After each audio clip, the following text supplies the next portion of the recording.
Shalom, Israel. And when I mean Israel, I'm talking about the Black, Hispanic, and Native Indians. The Lord's 54th annual Passover is going down again this year, sundown, April 1st at 500 South Salisbury Street in Raleigh, North Carolina at the Downtown Conventional Center. It's got enough room for all of us. The Lord's 54th annual Passover.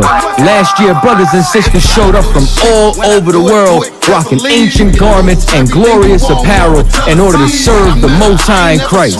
Now, it's that time again. Commander General Yohana's putting out the decree for all brothers and sisters to show up sundown, April 1st in Raleigh, North Carolina. Join us at the Sheraton in Raleigh, the hotel right downtown. It's at 421 South Salisbury. The Passover is right up the block at the convention center, literally within walking distance. Make sure you pull up. Make sure that you do your due diligence because rooms are going fast and they are limited this weekend. You understand? We have months in advance of preparation. Do not wait till the last minute to get your room.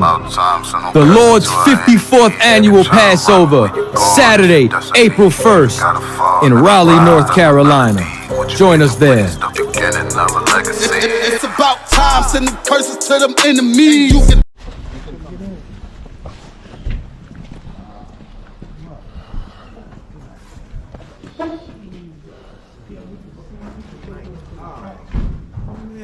This is amazing. No. Slaves built this and engineered it. Yeah. Shit. You were building. You were building. Yes, indeed. Hey, come on in, Akim. Come on in and come in. Man, please go ahead. Yeah. 1 second. So this is the building we call the Great Barn. There were many different barns here. There were many farms here, but this was, we believe, the largest barn that was ever built here at Stagville.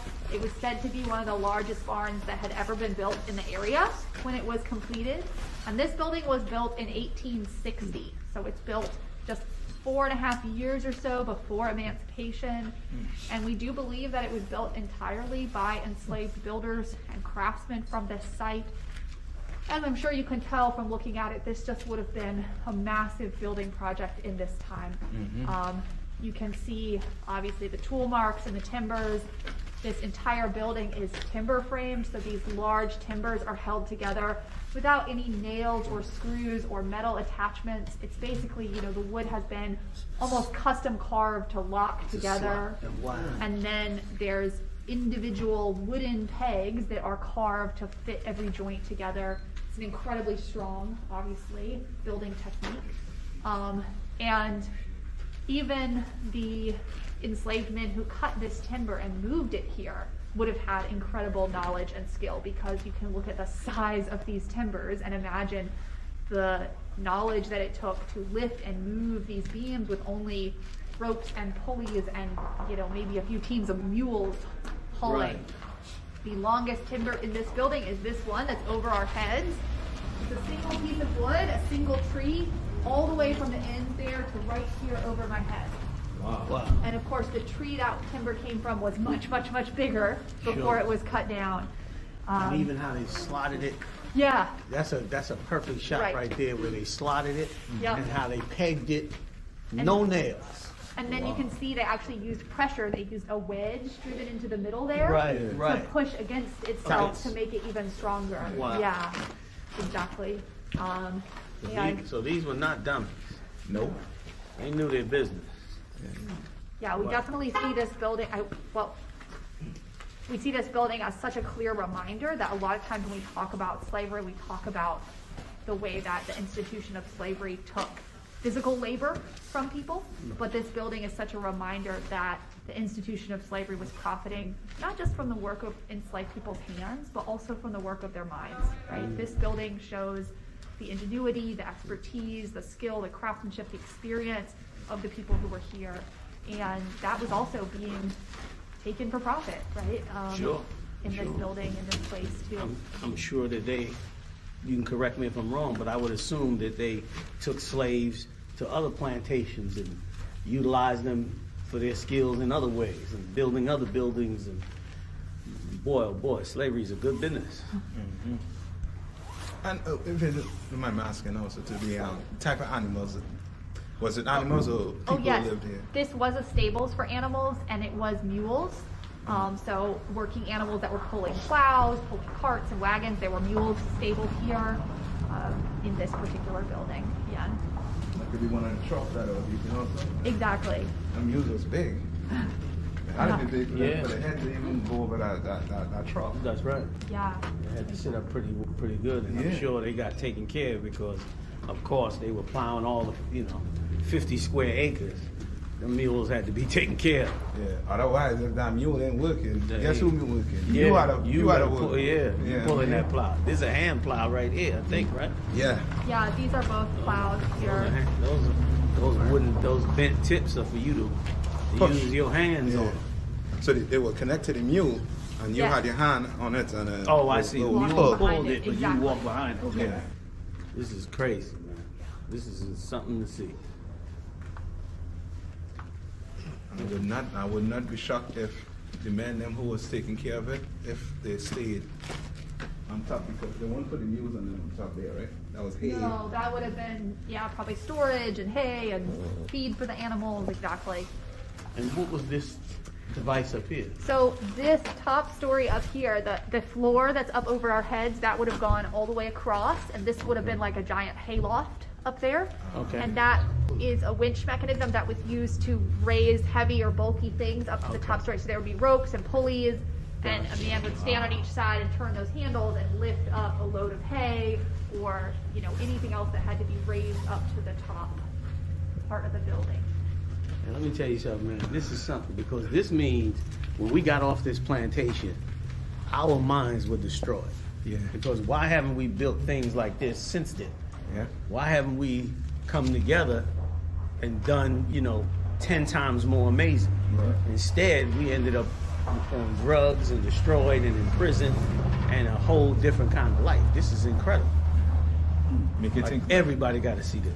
Make it think like the people who was enslaved is totally different to the people today. Yeah, today, right? Yeah, man. Because I look at this and all I can think of is some highly intelligent, Yeah. well organized, safety conscious, men and women that brought this together. Yep.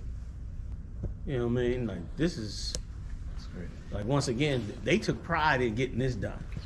They took pride and they put their soul into getting this done and doing it right, because this was their world. Yeah. Even the brickwork on the bottom, Yeah. the stones on the bottom were genius. Like no mortar. Right. No mortar.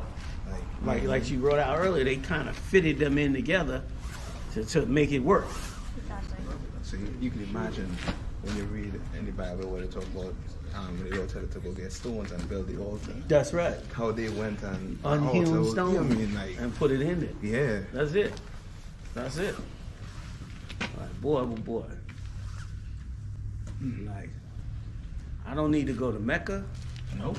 I don't need to go to church. I need to come right here. Right.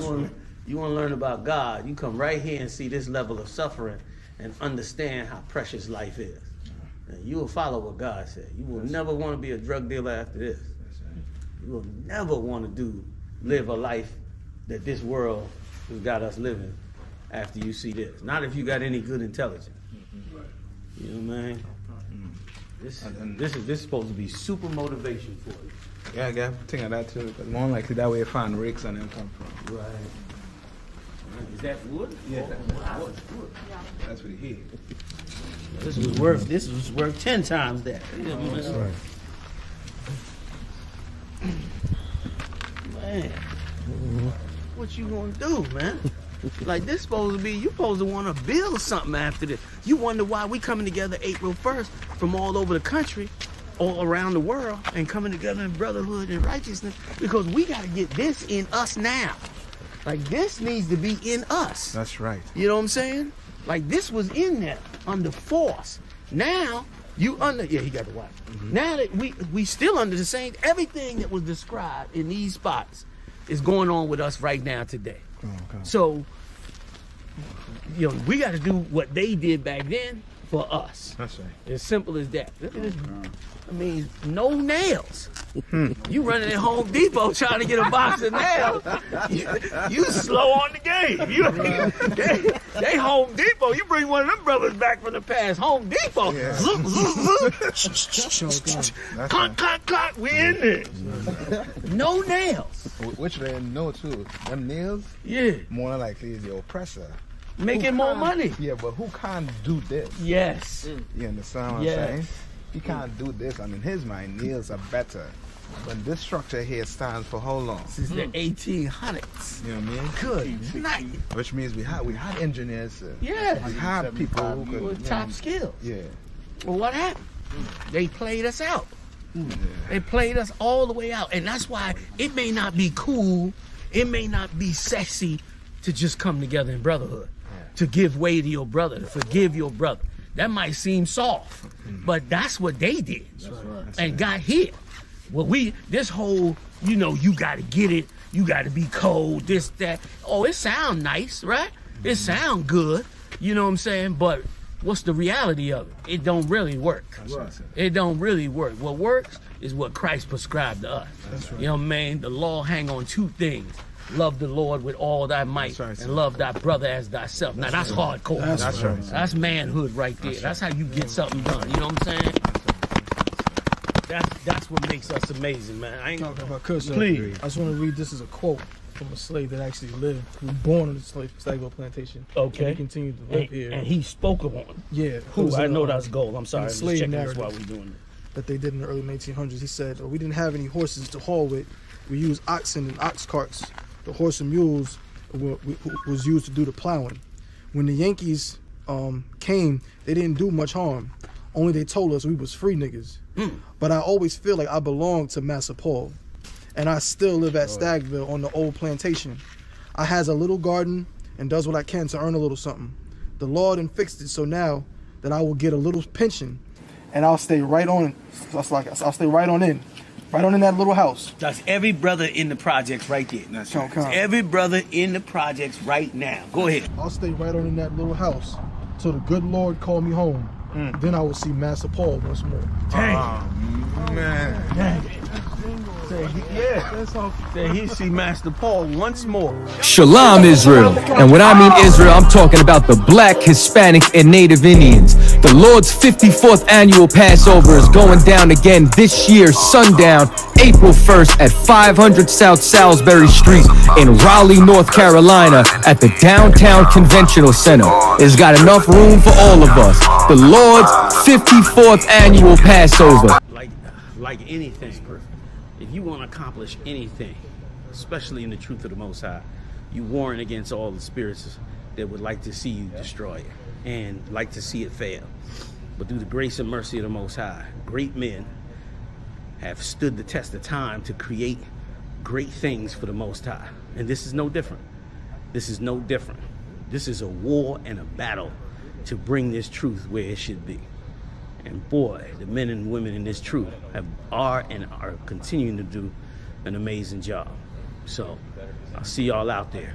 War up, April 1st. Get it on, y'all. All right, Shalom. April 1st at 500 South Salisbury Street in Raleigh, North Carolina at the Downtown Conventional Center. It's got enough room for all of us. The Lord's 54th annual Passover. Last year, brothers and sisters showed up from all over the world, rocking ancient garments and glorious apparel in order to serve the Most High in Christ. Now, it's that time again. Commander General Yohana's putting out the decree for all brothers and sisters to show up sundown, April 1st in Raleigh, North Carolina. Join us at the Sheridan in Raleigh, the hotel right downtown. It's at 421 South Salisbury. The Passover is right up the block at the convention center, literally within walking distance. Make sure you pull up. Make sure that you do your due diligence because rooms are going fast and they are limited this weekend. You understand? We have months in advance of preparation. Do not wait till the last minute to get your room. The Lord's 54th annual Passover, Saturday, April 1st in Raleigh, North Carolina. Join us there. It's about time, sending curses